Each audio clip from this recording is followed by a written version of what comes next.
तो आ जाओ, आज हम लोग करते हैं क्लास 10 चैप्टर 3 का ए। 3 में थोड़ा 2 पार्ट है, तो हम लोग पहला पार्ट करेंगे, क्वेश्चन आंसर करेंगे सिर्फ आज, समझेंगे नहीं, समझेंगे क्वेश्चन आंसर को समझ लेंगे और याद करने की कोशिश करेंगे।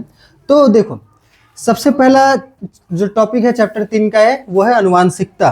ठीक है, क्या है? अनुवांशिकता। अंग्रेजी में बोले तो हेरिडिटी। कौन सा डिटी? हेरिडिटी। ठीक है, एसिडिटी नहीं, हेरिडिटी, अनुवांशिकता। देखो, पहला क्वेश्चन है, अनुवांशिकी का जन्म किसे कहा जाता है? फादर ऑफ जेनेटिक्स किसको कहा जाता है? तो किसको कहा जाता है? ग्रेगर जॉन मेंडल को। अनुवांशिकी के पिता किसे कहा जाता है? Gregor John Mendel. ठीक है, उसके बाद दूसरा क्वेश्चन है, मेंडल ने अपने अनुवांशिकता का प्रयोग के लिए किस पौधे को चुना था? मटर के पौधे का। ठीक है, उद्यान मटर, गार्डन पी, इसको एथी नाम का चाहिए, पिसुम सैटिवम। वैज्ञानिक नाम क्या है? पिसम सैटिवम। ठीक है, याद रहेगा। तो बताओ, सबसे पहला क्वेश्चन क्या पर है कि अनुवांशिकी की जनक किसको कहा जाता है? Gregor John Mendel. इन्होंने कौन से पौधे का इस्तेमाल किया था?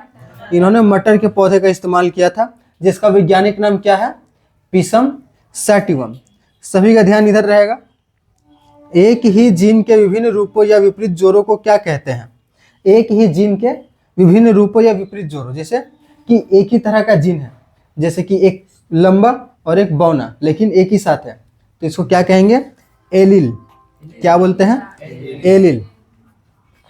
मेंडल के एक संकर संकरण का F2 पीढ़ी में बाहरी लक्षण या फिनोटाइप अनुपात क्या होता है? तो एक संकर संकरण का बात हो रहा है, एक संकर संकरण। ठीक है, एक संकर संकरण में फिनोटाइप अनुपात क्या होता है? F2 पीढ़ी का, तो F2 पीढ़ी का 3:1। फिनोटाइप माने देखने में कैसा होगा? 3 पौधा लंबा होगा, 1 पौधा बौना होगा। इसमें एक ही गो लक्षण लिया गया है, 2 गो लक्षण नहीं। 5 नंबर प्रश्न है, मेंडल के एक संकर संकरण का F2 पीढ़ी में जीनी संरचना या जीनोटाइप अनुपात क्या होगा? तो मेंडल के एक संकर संकरण में जीनोटाइप अनुपात क्या होगा? एक शुद्ध लंबा, दूसरा 2 गो होगा संकर लंबा और 1 गो शुद्ध बौना। ये क्या है? जीनोटाइप अनुपात है। F2 पीढ़ी का एक संकर संकरण में। द्विसंकर संकरण बोलेगा तो उसमें क्या था? 2 गो चीज था, एक तो मटर गोल होगा और झुर्रीदार होगा, तो उसका अलग हो जाएगा। ठीक है, तो देखो प्रश्न नंबर 6, द्विसंकर संकरण का F2 पीढ़ी में फिनोटाइप का अनुपात क्या प्राप्त होता है? देखो, द्विसंकर संकरण आ गया, द्विसंकर संकरण का F2 पीढ़ी में फिनोटाइप अनुपात क्या मिलता है? 9:3:3:1। ठीक है, बहुत लोग इसको 11 पढ़ लेता है, इसको 11 नहीं पढ़ना है, 9:3:3:1 ये पूर्ण विराम है, खरी पाइए। क्या हो जाएगा? फिनोटाइप अनुपात 9:3:3:1। मनुष्यों की कायिक या शारीरिक कोशिकाओं में कुल कितने गुणसूत्र होते हैं?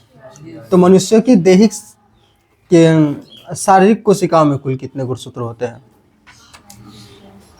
देखो, यहाँ पे थोड़ा गलत है आंसर। कायिक कोशिका पूछा है ना, शारीरिक कोशिका में, मनुष्यों की कायिक कोशिका में, दैहिक कोशिका में। तो दैहिक कोशिका में कितना होता है? 22 जोड़ा, 44 गुणसूत्र। ठीक है,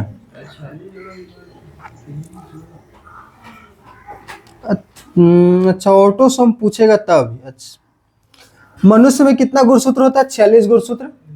और इसमें ऑटोसोम पूछा तो ऑटोसोम कितना होता है? 22 जोड़ा, 44 गो। ठीक है, मिराबिलिस जालापा के लाल और सफेद फूलों में संकरण करने पर कैसा परिणाम मिलता है? तो गुलाबी फूल मिलता है। एक लाल पौधा था और एक गुलाबी सफेद पौधा था। अब उन दोनों के बीच से एक नया पौधा बना, तो कौन सा कलर का फूल हुआ उसमें? गुलाबी रंग का। न लाल आया न सफेद आया, कौन सा रंग आया? गुलाबी रंग का फूल आया। किसका पौधा में हुआ था? मिराबिलिस जालापा। कौन सा पौधा में हुआ था? मिराबिलिस जालापा। ठीक है, मिराबिलिस जालापा। डीएनए के नाइट्रोजन बेस के अनुक्रम में होने वाले अचानक और अस्थायी परिवर्तन को क्या कहते हैं? म्यूटेशन। डीएनए अचानक से बदल जाएगा तो उसको क्या बोलते हैं? म्यूटेशन हो गया। तो एक्समैन का सीरीज देखा है? एक्समैन, डेडपुल, वेल्वरिन, डेडपुल, वल्वरिन, डेडपुल नहीं देखा है? तो वल्वरिन यहाँ से कांटा कांटा निकला रहता है, लोहा का, स्टील का चक्कू निकला रहता है। तो वो सब क्या है, म्यूटेंट है, वो लोग का डीएनए बदला गया है। तो डेडपुल भी खतरनाक हो, तो मरवा ही नहीं, मरता ही नहीं है। तो डीएनए, तो डीएनए में अचानक से परिवर्तन हो जाएगा, उसको क्या बोलते हैं, म्यूटेशन। उसको क्या बोलेंगे, म्यूटेशन। उसके बाद देखो ये सब 1 मार्क्स का प्रश्न था। अब हम लोग आते हैं 2 मार्क्स के प्रश्न पर। 1 मार्क्स के प्रश्न में ज्यादा हाईलाइट है कि जीनोटाइप फिनोटाइप याद होना चाहिए दोनों का, ठीक है। यहाँ पे जीनोटाइप दूसरा लगा नहीं दिया, शायद आगे आएगा। देखो, अनुवांशिकता और विभिन्नता का परिभाषित कीजिए। अनुवांशिकता और विभिन्नता को परिभाषित कीजिए। अनुवांशिकता क्या है, तो माता पिता के शरीर और मानसिक लक्षणों का पीढ़ी दर पीढ़ी उनके बच्चों में संचारित या स्थानांतरित होने की प्रक्रिया को अनुवांशिकता कहते हैं।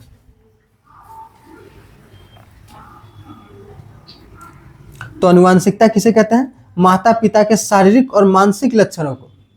अनुवांशिकता माता पिता का शारीरिक और मानसिक लक्षण को एक पीढ़ी से दूसरे पीढ़ी उनके बच्चों में संचारित होने की प्रक्रिया को, स्थानांतरित होने की प्रक्रिया को क्या कहते हैं, अनुवांशिकता कहते हैं। ठीक है, जो हमें हमारे मम्मी पापा से मिलता है। कौन कौन सा गुण, शारीरिक और मानसिक गुण, ठीक है। और विभिन्नता किसे कहेंगे, एक ही माता पिता की संतानों या एक ही जाति के जीवों के बीच पाई जाने वाली शारीरिक या जीनी अंतरों को विभिन्नता कहते हैं। विभिन्नता किसे कहेंगे, जो हमारे अंदर हमारे भाई बहन या फिर माता पिता से थोड़े से अलग है, उसको क्या बोलेंगे, विभिन्नता। समयुग्मजी और विषमयुग्मजी जीवों में क्या अंतर है, तो समयुग्मजी किसे कहते हैं, देखो, जीवों में किसी लक्षण के लिए दोनों एलील समान होते हैं, जैसे टीटी या टीटी। विषमयुग्मजी में जीवों में किसी भी लक्षण के लिए दोनों युग्मज क्या होते हैं, समान नहीं होते हैं। तो देखो समयुग्मजी में क्या होगा, समयुग्मजी में क्या होगा, दोनों जो एलील है, दोनों जो यहाँ पे डीएनए है वो सेम रहेगा। और विषम में क्या होगा, विषम में दोनों सेम नहीं रहेगा, एक लंबा वाला गुण है तो एक बौना वाला गुण है, ठीक है। तो इसमें एक प्रभावी होगा और एक अप्रभावी होगा, ठीक है। तो ये क्या हो गया, अंतर किसमें, समयुग्मजी और विषमयुग्मजी में एक अंतर। समयुग्मजी में क्या होगा, उसका जो डीएनए यहाँ पे रहेगा, एलील, दोनों एलील क्या होगा, समान होगा, दोनों एलील समान होते हैं, ठीक है। या तो दोनों बड़ा टी रहेगा या तो दोनों छोटा टी रहेगा। लेकिन विषमयुग्मजी में दोनों अलग अलग रहता है, एक लंबा तो एक बौना वाला। और अगर इसकी शुद्धता की बात करें तो समयुग्मजी एकदम शुद्ध होता है, शुद्ध लंबा, शुद्ध बौना। लेकिन ये क्या होता है, विषमयुग्मजी हाइब्रिड होता है, संकर, ठीक है, जिनकी संतानों में एलील के पृथक्करण के कारण विभिन्न प्रकार के लक्षण दिखाई दे सकते हैं। तो बस हो गया, 2 अंतर याद रखना है, समयुग्मजी और विषमयुग्मजी में 2 अंतर याद रखना है। उसके बाद 3 नंबर क्वेश्चन है, फिनोटाइप और जीनोटाइप। फिनोटाइप और जीनोटाइप में मुख्य अंतर लिखो। तो फिनोटाइप और जीनोटाइप में क्या अंतर होता है, तो फिनोटाइप मतलब बाहर से देखने में कैसा है, और जीनोटाइप मतलब उसका जीन का स्ट्रक्चर कैसा है। तो देखो, फिनोटाइप किसी जीव के वे लक्षण जो बाहर से स्पष्ट रूप से दिखाई देते हैं उन्हें फिनोटाइप कहते हैं। जो बाहर से स्पष्ट रूप से दिखाई दे रहा है उसको क्या कहते हैं, फिनोटाइप। और जैसे पौधे का लंबा या बौना दिखना, बीजों का गोल या झुर्रीदार दिखना। और जीनोटाइप किसे कहते हैं, किसी जीव की आंतरिक अनुवांशिक या जीनी संरचना को जीनोटाइप कहते हैं। जीनोटाइप किसे कहते हैं, उसका जीन कैसा बना है उसको क्या बोलते हैं, जीनोटाइप, जो बाहर से दिखाई नहीं देते हैं, ठीक है। जैसे शुद्ध लंबा, संकर लंबा, ये सब क्या है, जीनोटाइप है। तो बस दोनों की परिभाषा लिख देंगे, बस बात खत्म। मेंडल ने अपने प्रयोग के लिए मटर के पौधे को ही क्यों चुना, बहुत ज़्यादा इंपॉर्टेंट क्वेश्चन है, ठीक है। पिसुम सैडियम को ही क्यों चुना, तो इसका देखो बहुत सारा रीजन है। देखो, मटर का पौधा 1 वर्ष से अल्पकालिक होता है, जिससे कि परिणाम बहुत जल्दी जल्दी मिलने लगता है, ठीक है। मटर का पौधा का लाइफ स्पैन बहुत कम है, ज़्यादा दिन तक जिंदा नहीं रहता है, तो इसलिए इसका पीढ़ी दर पीढ़ी का अध्ययन करना आसान था, ज़्यादा समय इसको नहीं लगा। इसमें कई स्पष्ट विपरीत लक्षण दिखाई देते थे। तो इसमें विपरीत जो लक्षण थे स्पष्ट दिखाई थे। अगर शुद्ध बहु लंबा होगा तो ज़्यादा लंबा होगा, शुद्ध बौना होगा तो कम बौना हो, पूरा बौना होगा। मटर का पौधा झुर्रीदार होगा, मटर झुर्रीदार होगा, गोल होगा। तो इसके लक्षण जो है स्पष्ट देखे जा सकते थे। इसके लक्षण क्या थे? स्पष्ट देखे जा सकते थे। और क्या था? यह प्राकृतिक रूप से स्वपरागित होता है, जिससे शुद्ध वंशक्रम प्राप्त करना आसान था। तो इसमें क्या है? स्वपरागित, इसमें पोलिनेशन कराना भी आसान था। ठीक है, तो ये 3 पॉइंट याद रहेगा। क्या क्या? मटर का पौधा 1 वर्ष या फिर अल्पकालिक होता है, 1 साल ही जिंदा रहता है, तो इसमें परिणाम पाना आसान था, जल्दी हो जाता परिणाम। इसमें विपरीत लक्षण आसानी से दिख जाते थे। इसमें ज़्यादा लक्षण भी नहीं था, खाली 7 ही गो लक्षण था। ठीक है, 7 ही तरह का अलग अलग लक्षण पाया जाता था। यह प्राकृतिक रूप से स्वपरागित होता है, जिससे शुद्ध वंशक्रम प्राप्त करना आसान था। उसके बाद देखो, अपूर्ण प्रभाविता क्या है, इसका फिनोटाइप अनुपात क्या है? कौन सा प्रभाविता? अपूर्ण प्रभाविता क्या है, इसका फिनोटाइप अनुपात क्या है? जब 2 विपरीत लक्षणों वाले शुद्ध पौधों के बीच संकरण कराया जाता है और F1 पीढ़ी में दोनों में से कोई भी लक्षण प्रभावी नहीं होता, बल्कि दोनों के बीच का एक नया मध्यवर्ती लक्षण प्रकट हो जाता है, तो इसे अपूर्ण प्रभाविता कहते हैं। अपूर्ण प्रभाविता कैसे कहते हैं? जैसे कि पौधा लंबा था, पौधा बौना था, लेकिन उन दोनों से जो संतान हुआ वो ना ही ज़्यादा लंबा है ना ज़्यादा बौना है। ठीक है, तो क्या हुआ? ना लंबा हुआ ना बौना हुआ, बीच का एक माध्यम हुआ। जैसे कि वो पौधा में हुआ था, क्या था? एक लाल फूल था और एक सफ़ेद फूल था। दोनों का जब एक नया पौधा बना तो उसमें क्या था? गुलाबी फूल था। तो दोनों में से कोई भी लक्षण प्रभावी, पूरा प्रभावी भी नहीं है, पूरा अप्रभावी नहीं है। ये क्या है? अपूर्ण प्रभावी है। ठीक है, दोनों ही प्रभावी नहीं है, दोनों थोड़ा थोड़ा प्रभावी है। तो इसे क्या कहते हैं? अपूर्ण प्रभाविता। जैसे हाँ, कौन सा फूल था? गुलबॉस। कौन सा फूल? गुलबॉस। 4 o'clock प्लांट में लाल और सफ़ेद फूलों का संकरण से गुलाबी फूल। F2 पीढ़ी का फिनोटाइप अनुपात 1:2:1। अच्छा, फिनोटाइप अनुपात भी पूछा है। इसका फिनोटाइप अनुपात क्या है? तो 1:2:1। ठीक है, एक लाल फूल होगा, 2 गुलाबी फूल और एक सफ़ेद फूल। ठीक है, मेंडल के एक संकर संकरण के प्रयोग को मटर के पौधे या गिनी पिग के उदाहरण और चेकर बोर्ड की सहायता से समझाइए।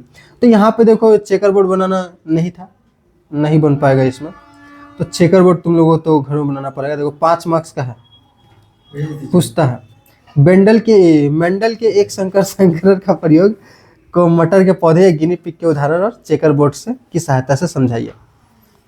तो चेकर बोर्ड बना लेंगे। कौन सा संकरण बोला? एक संकर संकरण, तो एक ही को लक्षण लेंगे। मटर के पौधे या गिनी पिग, तो मटर के पौधे या गिनी पिग ले लेंगे मटर का पौधा में से। किताब में हम लोग का दिया हुआ अच्छा से फोटो वोटो दे करके, तो उस चेकर बोर्ड प्रैक्टिस कर लेना।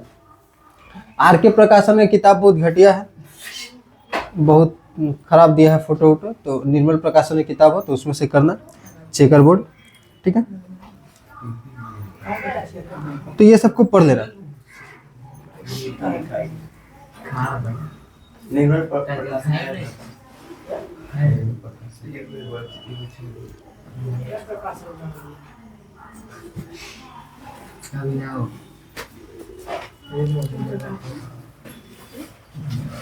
अच्छा देखो, इससे मेंडल ने कौन सा नियम बनाया था? यह भी इंपॉर्टेंट क्वेश्चन है। मेंडल ने कौन कौन से नियम बनाए थे? मेंडल ने कौन कौन से नियम बनाए थे? F1 पीढ़ी, इस क्रॉस से उत्पन्न सभी पौधे संकर लंबे थे। यह लंबापन T प्रभावी लक्षण है, जिसने बौनेपन के प्रभाव को दबा दिया। नियम जो बनाया था वो ये था, पृथक्करण का नियम या मेंडल का प्रथम नियम। इस प्रयोग में मेंडल ने निष्कर्ष निकाला कि जब विपरीत लक्षणों के जोड़े एक साथ संकर पौधे में आते हैं तो वे आपस में मिक्स नहीं होते, बल्कि गैमेट बनते समय वे एक दूसरे से पूरी तरह पृथक हो जाते हैं। नियम क्या बनाया था? पृथक्करण का नियम। कौन सा नियम? पृथक्करण का नियम। पृथक्करण का नियम क्या है कि लक्षण था लंबा और बौना वाला। ठीक है, लंबा और बौना पौधा आया, उससे कौन सा पौधा बना? लंबा ही पौधा बना, लेकिन उसके अंदर क्या है? लंबा और बौना दोनों का गुण है। लेकिन जब उसकी आगे वाले पीढ़ी में जाएगा तो लंबा और बौना पौधा अलग अलग हो सकता है दोनों गुण। तो गुण हमेशा मिक्स नहीं होता है, गुण हमेशा अलग अलग हो सकता है। ठीक है। मनुष्यों में लिंग निर्धारण प्रक्रिया को रेखा चित्र की सहायता से विस्तार से समझाइए। तो रेखा चित्र से समझा सकते हैं हम लोग। ये 3 मार्क्स का है और दूसरा क्वेश्चन ऐसे भी क्वेश्चन पूछता है, वो 3 मार्क्स का और 2 मार्क्स का। तो मेंडल के स्वतंत्र अपयूहन के नियम को परिभाषित कीजिए। तो वहां पर तो फोटो बनाना तो नहीं था, तो तुम लोग बना के दिखा देगा। ठीक है। एक तरफ लिखेगा पिता, पिता में एक्स और वाई, एक तरफ माता एक्स और एक्स, उसके बाद दिखाएगा क्रॉस करके। तो मनुष्य में लिंग निर्धारण, मनुष्य में लिंग का निर्धारण पूरी तरह से गुणसूत्रों पर निर्भर करता है। पुरुषों में गुणसूत्रों की संख्या 44 प्लस एक्स वाई विषमयुग्मजी होती है, जबकि महिला में 44 प्लस एक्स और एक्स समयुग्मजी होती है। लिंग निर्धारण की प्रक्रिया केवल एक ही प्रकार के अंडाणु बनते हैं, जिसमें देखो इधर सब पढ़ लेना, 22 प्लस एक्स गुणसूत्र होते हैं। पिता में 2 प्रकार के शुक्राणु बनते हैं, 50% 22 प्लस एक्स और 50% 22 प्लस वाई वाले। यदि एक्स गुणसूत्र वाला शुक्राणु अंडाणु को निषेचित करता है तो संतान लड़की होगी। यदि वाई गुणसूत्र वाला शुक्राणु अंडाणु को निषेचित करता है तो संतान लड़का होगा। अतः जैविक रूप से लिंग निर्धारण के लिए पूरी तरह से पिता का शुक्राणु जिम्मेदार होता है। Law of independence assortment. देखो दूसरा नियम क्या था, मेंडल का पहला नियम वो था, दूसरा नियम ये वाला है, स्वतंत्र अपयूहन का नियम। जब 2 या 2 से अधिक विपरीत लक्षणों वाले जोड़े को ध्यान में रखकर 2 शुद्ध पौधों के बीच संकरण कराया जाता है तो किसी एक लक्षण का जोड़ा दूसरे पीढ़ी में अलग होता है, होते समय किसी दूसरे लक्षण के जोड़े से पूरी तरह स्वतंत्र होता है। प्रत्येक लक्षण के एलील स्वतंत्र रूप से अगली पीढ़ी में संचारित होते हैं और नए संयोजन बनाते हैं। तो पहला नियम तो था, पहला नियम क्या था कि जब भी पीढ़ी में 2 तरह का एलील है तो वो अगला पीढ़ी में अलग हो जाएगा। और दूसरा नियम क्या बोल रहा है, अलग होने के बाद वो लोग स्वतंत्र हैं, किसी से भी मिल सकता है, जरूरी नहीं है कि वही होगा, 50% चांस होगा। ठीक है। तो दूसरा नियम क्या है, स्वतंत्र अपयूहन का नियम, ये किसी से भी जाकर के मिल सकता है। ठीक है। ये 3 नंबर क्वेश्चन देखो, मेंडल द्वारा अपने प्रयोग के लिए चुने गए मटर के पौधे के किन्हीं 5 विपरीत लक्षणों का वर्णन कीजिए। 7 गो लक्षण है टोटल, 7 गो नहीं 5 गो यहाँ पे बोला है, क्योंकि 5 मार्क्स का आएगा। तो 5 मार्क्स का देखो क्या क्या है। बीज का आकार लिया था, बीज का आकार कैसा होगा, तो एक होगा गोल और एक था झुर्रीदार। ठीक है। विपरीत लक्षण क्या था, एक गोल था और एक झुर्रीदार था। दूसरा लिया था बीज पत्र का रंग। बीज पत्र का रंग माने वो जो जिसमें जो होता है मटर का पौधा वो पीला रंग का है कि हरा रंग का। तो 2 तरह का हो सकता है बीज पत्र का रंग, एक पीला रंग का, जबकि अप्रभावी लक्षण था हरा। ठीक है। प्रभावी लक्षण क्या था, पीला, अप्रभावी था हरा। हम लोग को ज्यादातर क्या देखने को मिलता है, हरा वाला मटर, गोल, झुर्रीदार तो देखने को नहीं मिलता है, गोल। तो ये सब क्या है, अलग से जेनेटिकली इसी का प्रयोग से हम लोग बनाए हैं, जिसमें शुद्ध हरा रहेगा, शुद्ध गोल रहेगा। वो सब में कौन सा लक्षण है जो हम लोग मटर खाते हैं, शुद्ध हरा, शुद्ध गोल। ठीक है। इसी का परिणाम है, नहीं तो हम लोग को भी झुर्रीदार मटर खाने को मिलता है। पौधे की लंबाई। ठीक है। पौधे की लंबाई लिया था, प्रभावी लक्षण क्या था, लंबा, अप्रभावी लक्षण बौना। 3 गो, अच्छा इधर 4 5 लिखा होगा। फली का रंग, फली का रंग क्या था, जो मटर निकलेगा, एक होगा ग्रीन जो प्रभावी था और दूसरा होगा येलो। ठीक है, जो अप्रभावी था। फूल की स्थिति, प्रभावी लक्षण कथस्थ होते हैं जबकि अप्रभावी लक्षण अग्रस्त होते हैं।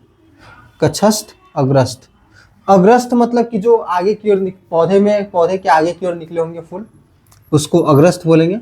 और कक्षस्थ जो बीच में ही निकले होंगे फूल, उसको कक्षस्थ बोलेंगे। या फिर यहाँ पे फूल का रंग भी हम लोग ले सकते हैं। फूल का रंग क्या क्या था, नीला और सफेद। फूल का रंग देखना ना, इसमें मटर के पौधे में फूल का रंग, उसको देख लेना, मटर के पौधे का फूल का रंग क्या है, किताब में दिया होगा।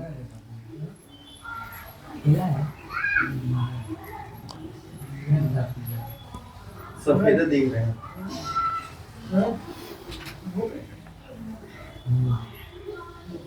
एक पर्पल है एक व्हाइट है। तो एक पर्पल और व्हाइट हो जाएगा। प्रभावित कोशिकाएं, कायिक विभिन्नता केवल कायिक कोशिकाओं में होती है। यह परिवार भोजन या जीवन शैली के प्रभाव से उत्पन्न होती है। जनन कोशिका के जीन गुणसूत्रों में परिवर्तन का उत्पन्न होती है। वंशागति।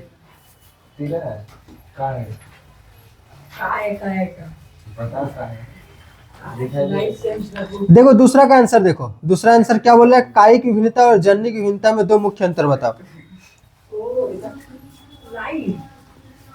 तो कायिक विभिन्नता, प्रभावित कोशिका, कायिक विभिन्नता केवल कायिक कोशिकाओं में होती है।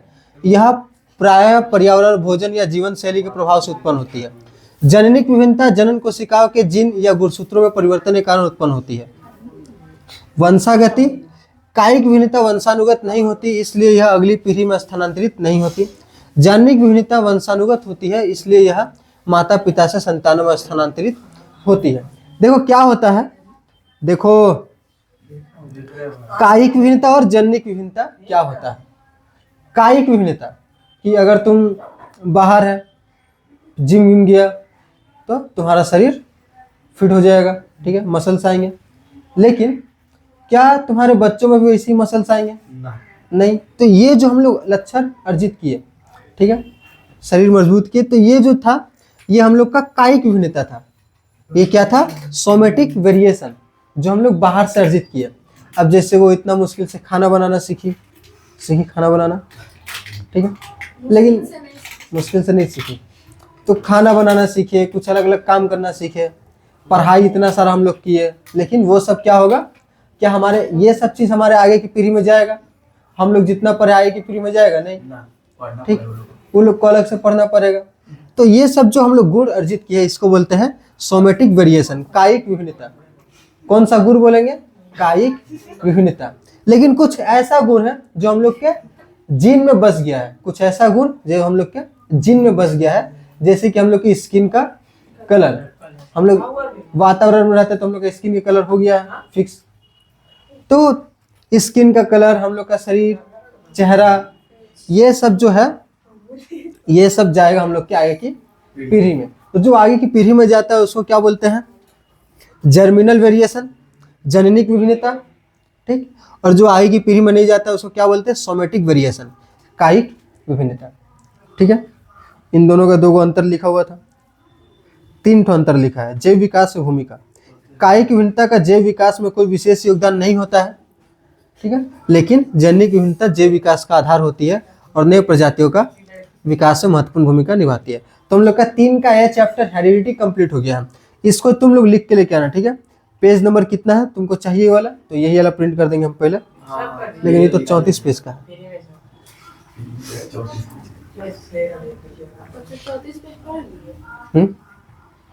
34 पेज एक बार में थोड़ी पढ़ना है। जैसे कि ये पढ़ने में 2 दिन लगेगा, 2 पेज का था अभी हम लोग जो किया, अभी कितना पेज का था, ये 1 पेज इधर है और ये थोड़ा सा ये इधर इधर इधर इधर 3 का है चैप्टर,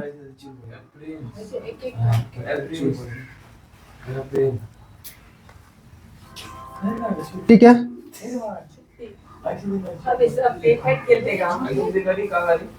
तो बस इसको तुम लोग याद कर लेना। ये इसका लिंक कहाँ मिलेगा? इसका लिंक मिल जाएगा हमारे टेलीग्राम चैनल पे। इसका लिंक इसी वीडियो के डिस्क्रिप्शन में लिखा हुआ होगा, वहां से आप लोग इसको देख लेंगे और इसको वहां से लिख लेंगे, ठीक है। तो ये वाला PDF हम भेज देंगे। पेज नंबर लिख लो, पेज नंबर कितना है इसका? ऑनलाइन, हाँ ऑनलाइन बैठे घर फ्री हो पढ़ सकता है। पेज नंबर 17 लिख लो, ठीक है। ऑनलाइन पढ़ते रह जाएगा, ऑनलाइन पढ़ाई नहीं होता है। 17 नंबर पेज, पेज नंबर 17 लिखो, PDF भेजेंगे अभी वाला। पेज नंबर 17, ठीक है। 17 साल का हो गया, 15 साल में माध्यमिक देना पड़ता है। 20 जनवरी का 17 हो जाएगा, ठीक है। तो लोग मिलते हैं नेक्स्ट वीडियो में, बाय बाय।